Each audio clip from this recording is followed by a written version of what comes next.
Hey, Health Unicorn Mike here. Happy to talk to you guys again. Figured it's important to educate you guys in regards to health insurance.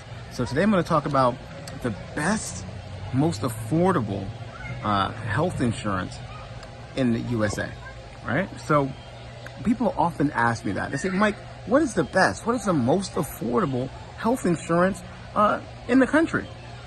Well, what's interesting is you kind of have to start from a different premise.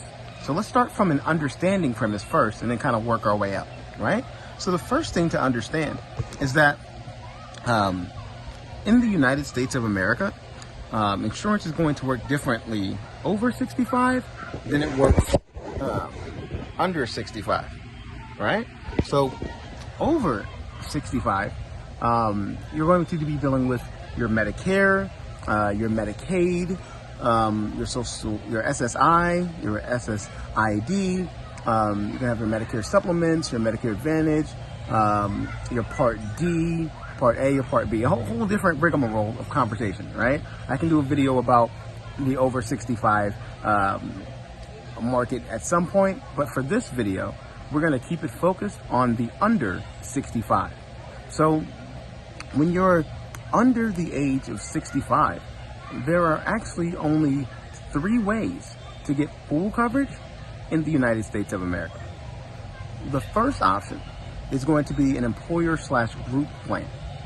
Now, that's only applicable for those that have over 50 employees.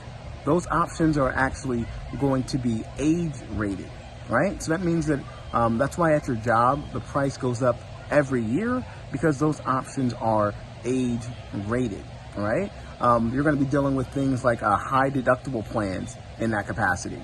You're going to be dealing with your 401k might be tied to the plan. You may have IRA benefits. You may have some a mental health hotline or something. All those types of things are going to be different from any other thing. So the interesting part about health insurance is that each delineation that I'm breaking down to you works entirely different than the others. So we talked about over 65 a little bit. Now we're talking about under 65 a bit. And we talked about, as I mentioned, you had the group option there, right? And then if you can't qualify for a group option, you're going to instead do things under an individual option.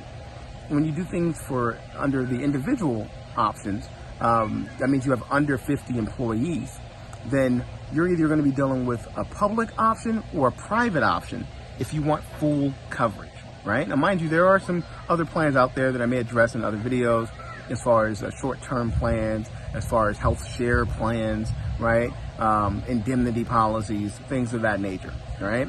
But for this video, I want to specifically focus on getting you to understand what's the best and most affordable way to get health insurance in the US, right? So outside of the group insurance, if you don't qualify for the group coverage options there, then you're going to be dealing individually. Individually, you're going to deal with a public option or a private option for full coverage. Public options are income-based options. What does that mean? Income-based means that your income is what's going to determine the price.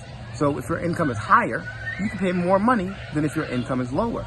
This is oftentimes why, if you have the same insurance as your neighbor says, oh, I've got Blue Cross Blue Shield, or I've got Aetna, Cigna, whatever name of the company, it doesn't matter, right? I've got Johnny and them's insurance. They want you to get the same plan, and then they're telling you a price, and then the price doesn't match up. Well, the reason that the price doesn't match up is because you aren't the same people. There's different mitigating factors involved.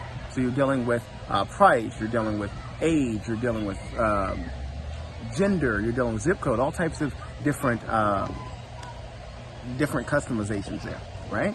So that's your public option. Public options are income-based. Those are known as the marketplace plans, also known as an Obamacare type of structure. Then you have your private options. Your private options are health-based. So the long and the short with that, if you can pass 10 to 15 medical questions, you can probably save about 30%. Now the question is, why do you go with a public option versus a private, or which one is the best and most affordable?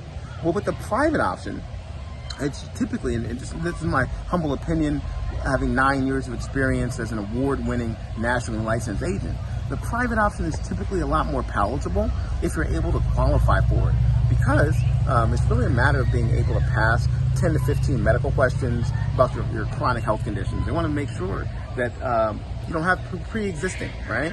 Pre-existing or chronic health conditions. A chronic is really like a 6-month period.